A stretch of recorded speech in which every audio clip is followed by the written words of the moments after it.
7 ways medieval knight armor was more dangerous than just wearing nothing.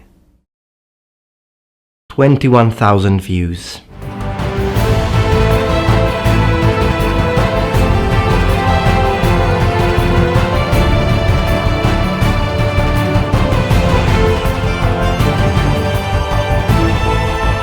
Hello everyone, welcome back to my channel. This is the Metatron speaking, and I came across a few days ago to a article written by a gentleman by the name of Aaron Edwards. Now, Mr. Edwards, I don't have anything against you per se. As a matter of fact, I am gonna give you an invitation in this video, and the invitation being, when you wish to write something for an article for a place called Medieval Times, please contact me, Lindybej, Scalagrim, Shadiversity, Scholar Gladiatoria, any of us YouTubers. I think even Night Squire wouldn't mind giving a hand. Any of us historical YouTubers, and have us read your article before you publish. Because to be honest with you, again, I have nothing against you. I come to you as a friend. But this article, how can I put it? The historical mistakes perpetrated in this article are numerous, but the title, let me read it again. 7 ways medieval knight armor was more dangerous than just wearing nothing. You know what this is? This is a eloquently and accurately engineered distraction from, or if you would allow me the wordplay, destruction of, historical academical studies. Now, the way I see it is that there are 2 possible explanations to such titles: either clickbait or a huge misunderstanding coming from those petty and small-minded misconceptions that we historical YouTubers as a whole are trying to fight. One of the 2, I'll give you the benefit of the doubt. Now, I can see on this article, which we will read together, and I'm going to debunk basically most of your points, I'd say, but considering the starting title, I would say all of your points, but I'm going to debate these points, and then of course if you don't like what I'm saying, or you don't agree, or you still think that your points are solid, please feel free to contact me. We can have a conversation about this. I wouldn't mind at all. I'm sure you're a lovely individual, and on this video we'll try to demonstrate why I reckon this article is, for all practical purposes, a cluster of incoherence, and its premise, it's a total logical fallacy. So to begin with, I'd like to say that Mr. Edwards actually has done some studies, because he does say some things that are correct. Unfortunately, he does use the expression chainmail, which I rather dislike, but the Crusades in the Middle East were an incredibly bloody period for everyone involved, indeed. That certainly wasn't helped by the fact that many of the combatants were fighting each other in the desert while wearing metal suits. Although you should specify which crusade you're talking about, because that would change dramatically the kind of equipment that the knights, that said combatants would have been wearing, but still. As you might imagine, this led to people being literally baked inside their armor and eventually dying of heat exhaustion. Now, I have to say, this actually made me giggle a little, because to being baked inside your armor, that expression is profoundly unscientific. Now, I understand, and non-academical, I understand that maybe he's trying to entertain people, okay? I hope that he didn't mean this literally. But of course, yes, heat is a problem. Heat is indeed a problem. But you don't bake to death inside of you don't cook yourself, like he actually says here. Others discovered covering up armor with cloth prevented direct sunlight. Okay, so he's talking about surcoat, of course. So of course, after the end of the 15th century, surcoats started to stop. They didn't use them anymore. So of course, he's talking about footplate armor wasn't still invented, I suppose. So we are talking on predominantly male armor, and male armor is not that much problematic as far as heat is concerned. It's a bit. I'll give you that, but. Point number 2, you could get stabbed between the plates. Yes, true. Plate armor, so now he's talking about plate. Plate armor was nearly invincible in its heydays. Armor didn't cover everything. There were gaps that one could exploit near the groin, in the neck, and under the armpits. Okay, so you can see that he has studied a little bit. Sometimes that would involve getting a dagger through the eye slit. Either way, it would be an exceptionally painful death. And I would like to underline and add, and an exceptionally difficult thing to do. If you're fighting, and I've already talked about this on a dedicated video, fighting a knight or killing a knight, it's not an easy thing. I have talked with a friend about this, and again, it was like, yeah, but there is this weak point and that weak point, so I could do this, I could do that. Well, you're fighting against a medieval knight, a person who has trained his entire life. He is completely accustomed to his armor. He's a professional combatant, and while you're fighting him, he knows perfectly the weak spots of his armor. So it's not gonna be, it sounds like it's really easy, it's not gonna be that simple to exploit those weak areas. And again, if we take this and compare it to the premises of this article, medieval knight armor was more dangerous than just wearing nothing. Not true.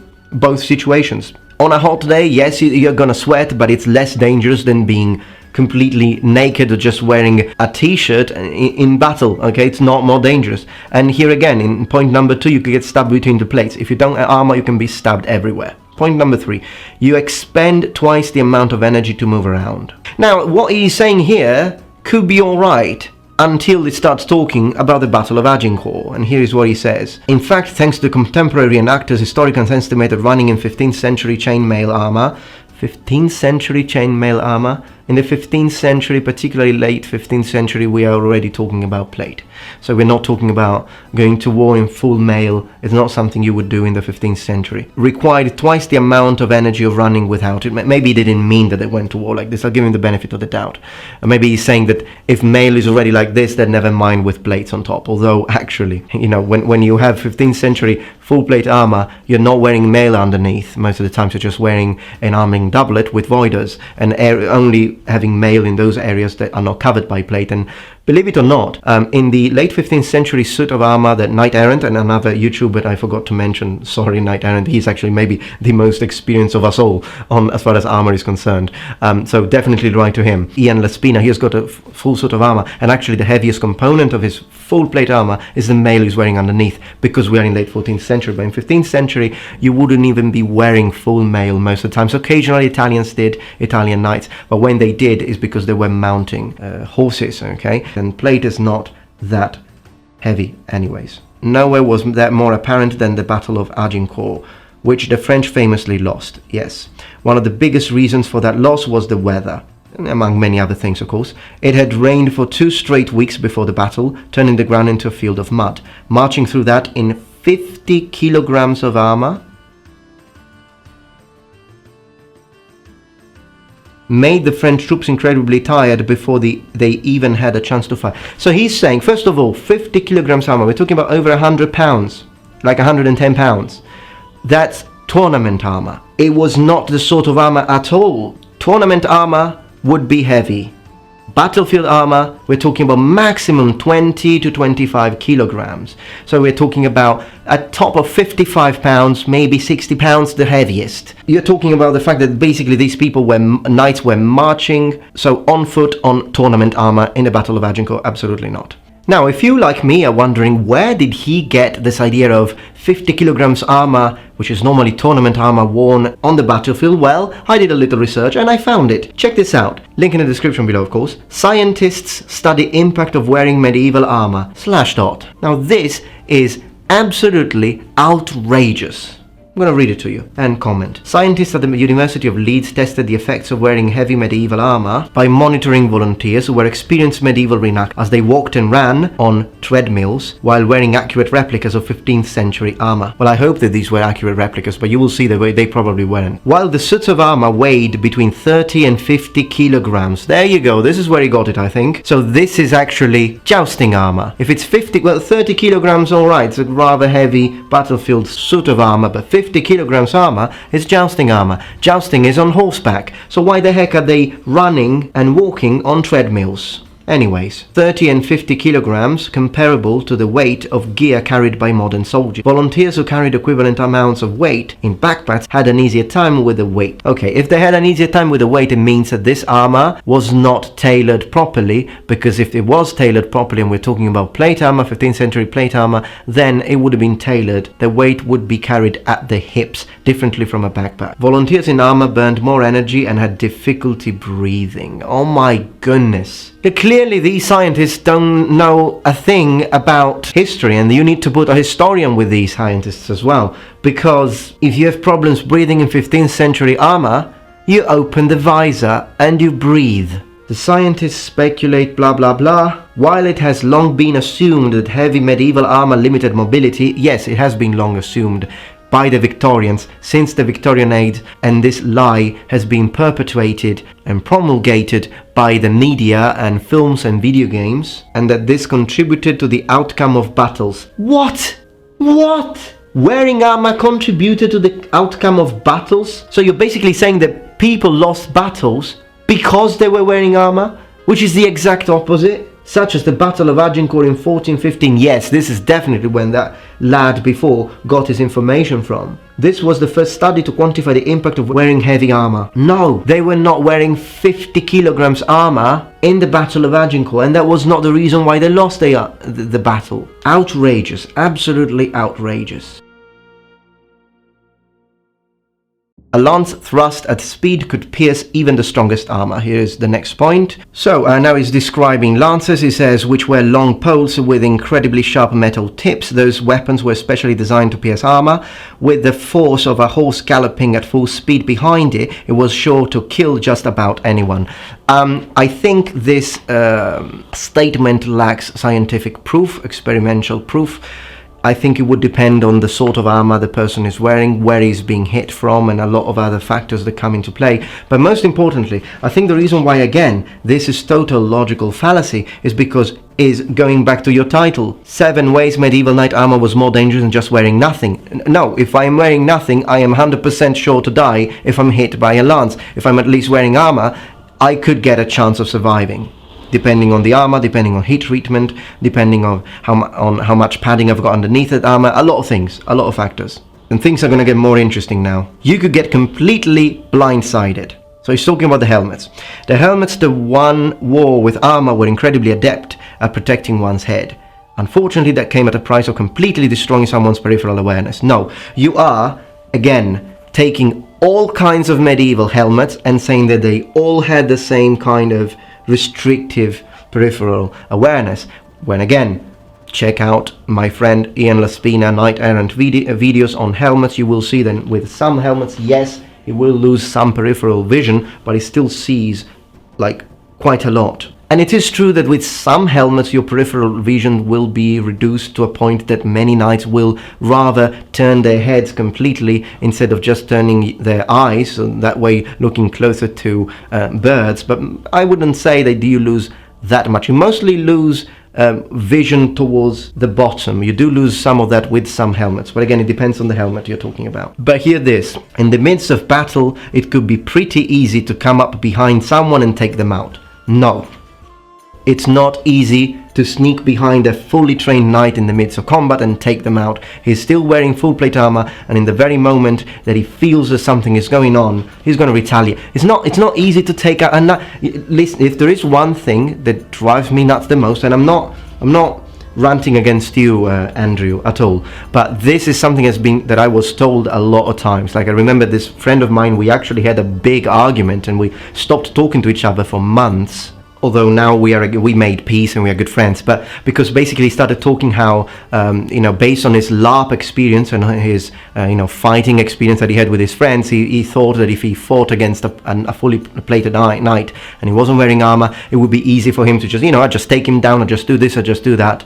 This is all chit-chat. That's what it is. A person in full plate armor has a huge advantage against a person who's not wearing armor. Full stop. They can move quickly, they can stab, they can retaliate, they can fight, and they can kill you. In the number of ways they can kill you if you're not wearing armor is so big compared to the very little things that you can do to take them out that it explains perfectly why the richest and wealthiest men in medieval times would be spending a fortune to get their hands on these armor. If not, why would they have? You could still be beaten to death, and he's using as proof a video from Cold Steel.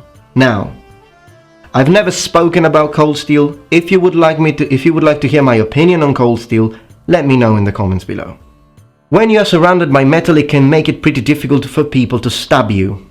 Indeed. That doesn't mean, and particularly to cut you actually, that doesn't mean impossible to cut.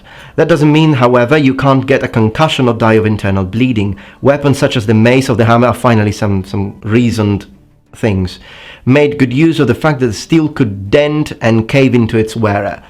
True, not that easy to do, but yes. A good whack to the head would still do plenty of damage with enough force behind it. Yeah, this is probably the only point, but we are always there. Going back to the first statement, it's still better to wear armor, because if someone hacks you full force with a warhammer in the head and you're not wearing a helmet, your cranium is going to collapse in pieces. I'd rather take my chances in armor. You could be shot by arrows. Now this is when things start to become preposterous. While it's true that armor protected people from arrows, there were a number of variables that led to how effective that protection actually was. True. First and foremost, distance was a huge factor, and I would say also the kind of metal and whether it was heat treated or not, and the percentage of carbon, and also if we are talking about full plate armor, or if you're talking about lots of other things. From a long distance, arrows wouldn't do too much, but at closer range, arrows designed to pierce armor, so bodkin points I suppose, could poke right through. The video that he showed and the video that he's showing to prove it yields experimental prediction of an accuracy level that is rather stupefying.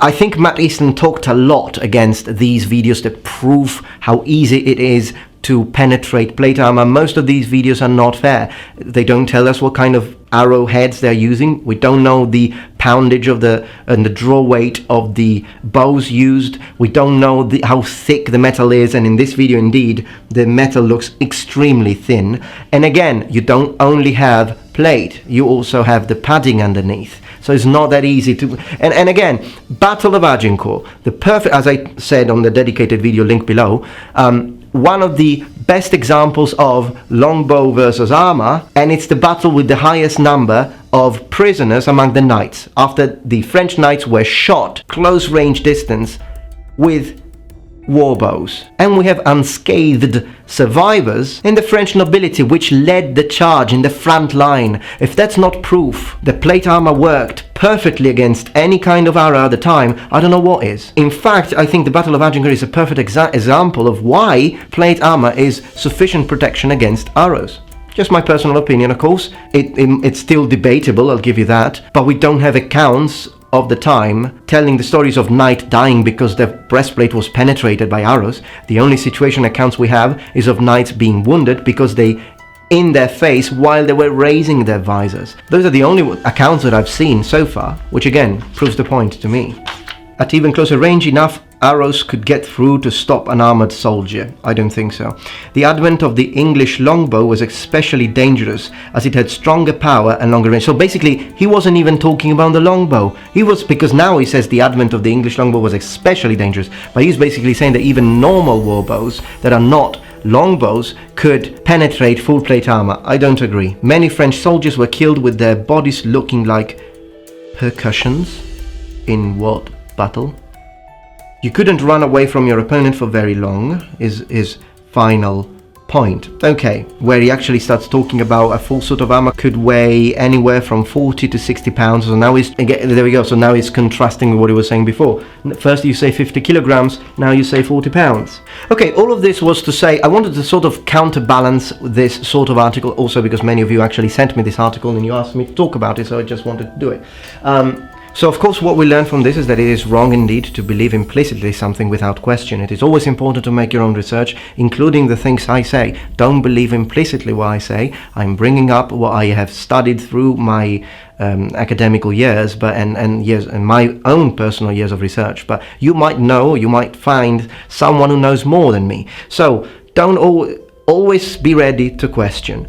So what I say is that it is always advantageous to wear full plate armor or to wear any kind of armor per se, rather than wearing nothing when you are engaging in combat. Of course, as I believe it to be good practice, I will leave a link to the article, the debated article down below. Please feel free to check the article out, read what he has to say, consider what I have said, and draw your own conclusions. Alright, number ones, thank you very much for your time. I hope that you enjoyed this video. If you did, please remember thumbs up, subscribe to my channel, and consider sharing my content on your social networks. I will see you tomorrow for my next daily upload, of course. And remember, the Metatron has spread his wings.